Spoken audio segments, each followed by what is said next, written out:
प्राचीन काल की बात है, मैंने एक वैश्या को गुरु बनाया, पिंगला वैश्या को। विदेह नगरी मिथिला में एक वैश्या रहती थी, उसका नाम था पिंगला। मैंने उसको गुरु बनाकर जो शिक्षा ग्रहण की, तुम सावधान होकर सुनो। वो स्वेच्छाचारिणी तो थी ही, स्वेच्छाचारिणी मतलब रोज नए नए पुरुषों से व्यभिचार करना, और रूपवती भी थी, और मिथिला नगरी में रहती थी, ज्ञानियों की नगरी में। एक दिन रात्रि के समय वो सज धज करके अपने घर के बाहर बैठ गई, और जिस पुरुष को देखती वो यही सोचती है मेरे पास ही आ रहा है, धन देगा और मेरा उपभोग करेगा। हे राजन, वैश्या को पुरुष की नहीं कामना थी, धन की कामना थी। आएगा, धन देगा और मेरा उपभोग करेगा। अब इतनी कामना दृढ़ हो गई कि जो पुरुष आता उसको वो सोच लेती ये मेरे पास ही आ रहा, फिर वो निकल जाता। भगवान की ऐसी लीला कि रात्रि के 12 बज गए, एक भी पुरुष उसके पास नहीं, और निकलते वहां से जो निकलता उसी के प्रति कामना हो जाती। वो संकेत जीवनी वैश्या ये सोचती कि अब की बार कोई आएगा, अब की बार कोई आएगा, हृदय जलने लगा। उसके चित्त की ये दुराशा इतनी बढ़ गई कि दरवाजे पर खड़ी होकर के बस उसी रास्ते को देखती रही। ना नींद है, न भूख है, न प्यास है, केवल वह धनी पुरुष आ जाए। आधी रात हो गई। राजन, सचमुच आशा, वो भी धन की, भोग की, बहुत बुरी है। धनी की बाट जोहते जोहते उसका मुख सूख गया, चित्त व्याकुल हो गया। भगवान की कृपा से उसे बड़ा वैराग्य हुआ इस वृत्ति से। बड़ी दुख बुद्धि हो गई कि घृणा आ रही अपने जीवन पर। मैं शाम से बैठी हूं, हर पुरुष को देख रही हूं गंदी दृष्टि से। वैराग्य की भावना जागृत हुई और उसने एक गीत गाया, वो मैं तुम्हें सुनाता हूं। राजन, मनुष्य आशा की फांसी पर लटक रहा है। इसको तलवार की तरह काटने वाली यदि कोई वस्तु है तो केवल वैराग्य है। प्रिय राजन, जिसे वैराग्य नहीं हुआ, जो इन बखेड़ों से उबा नहीं, वह शरीर और इसके बंधन से उसी प्रकार मुक्त होना नहीं चाहता जैसे अज्ञानी पुरुष ममता छोड़ने की इच्छा भी नहीं कर सकता। पिंगला ने ये गीत गाया, अहो मे मोह विततिं पश्यता विजितात्मनः, या कांता दसतः कामम कामयेन बालिशा, संतम समीपे रमणम रतिप्रदम, वित्तप्रदम नित्यमिमं विहाय, अकामदम दुख भयादि शोक, मोहप्रदम तुच्छमहं भजेज्ञा। अहो मयात्मा परितापितो वृथा, सांकेत वृत्त्याति विगर्हवार्तया, स्त्रैणान्नराद्यार्थ तृशोऽनुशोच्यात्, क्रीतेन वित्तं रतिमात्मनेच्छति। हाय हाय, मैं इंद्रियों के अधीन हो गई। भला मेरे मोह का विस्तार तो देखो। मैं इन दुष्ट पुरुषों से, जिनका कोई अस्तित्व ही नहीं है, इनसे लालसा करती हूं विषय सुख की।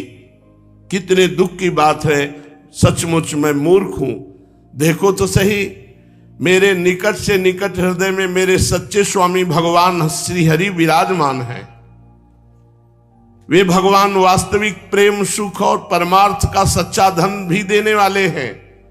अरे जगत के पुरुष अनित्य हैं, वे भगवान नित्य हैं। हाय हाय, मैंने तो भगवान को छोड़ दिया और तुच्छ मनुष्यों का सेवन किया, जो मेरी आज तक एक भी कामना पूरी नहीं कर सके, उल्टे दुख, भय, आदि व्याधि, शोक और मोह ही देते हैं।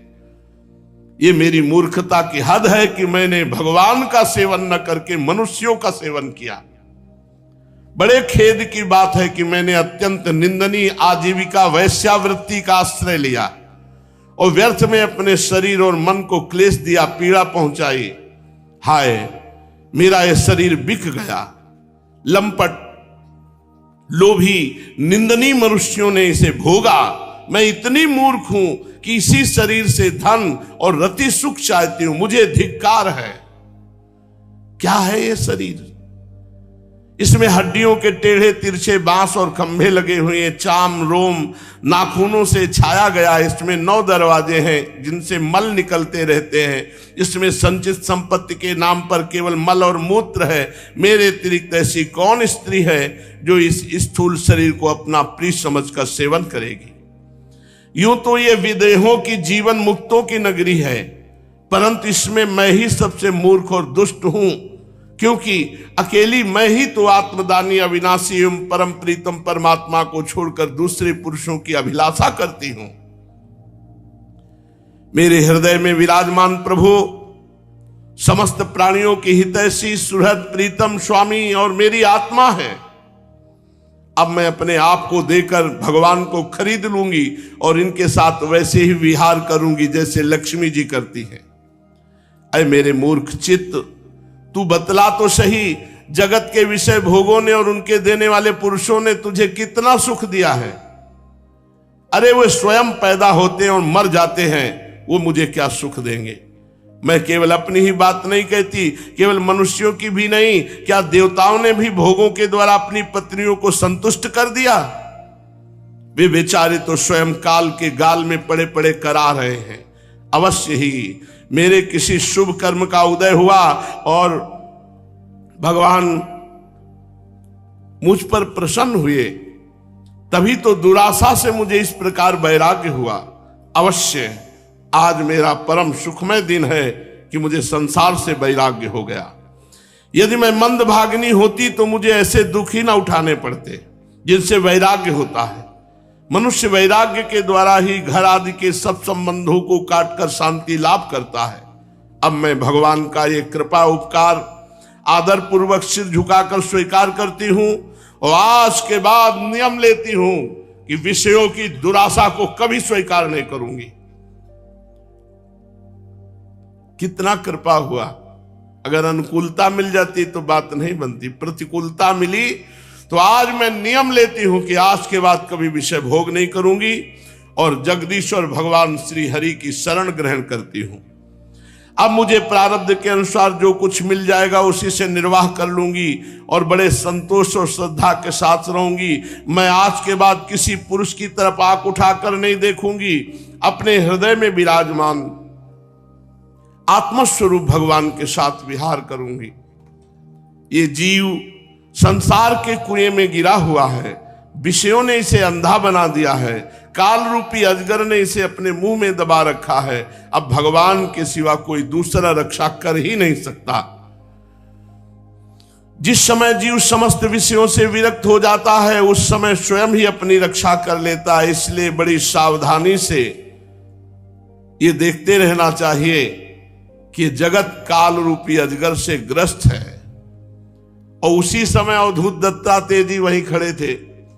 उन्होंने पिंगला के अंदर की ये बात देखकर तत्काल उसको गुरु बनाया और ये बात कि आशा ही परमम दुखम नैरास्यम परमम सुखम यथा संचिद्य कांताशाम सुखम शुष्पाप पिंगला। राजन, पिंगला वैश्या ने ऐसा निश्चय करके अपने प्रिय धनियों की दुराशा, उनसे मिलने की लालसा का परित्याग कर दिया और शांत भाव से जाकर अपनी सेज पर सो गई। सचमुच आशा ही सबसे बड़ा दुख है और निराशा ही सबसे बड़ा सुख है, क्योंकि पिंगला वैश्या ने जब पुरुषों की आशा त्याग दी तभी वो सुख से सो पाई। तो मैंने पिंगला को गुरु बनाया। अब आगे के जो और 24 गुरुओं की चर्चा है वो आगे। श्री राधा वल्लभ लाल।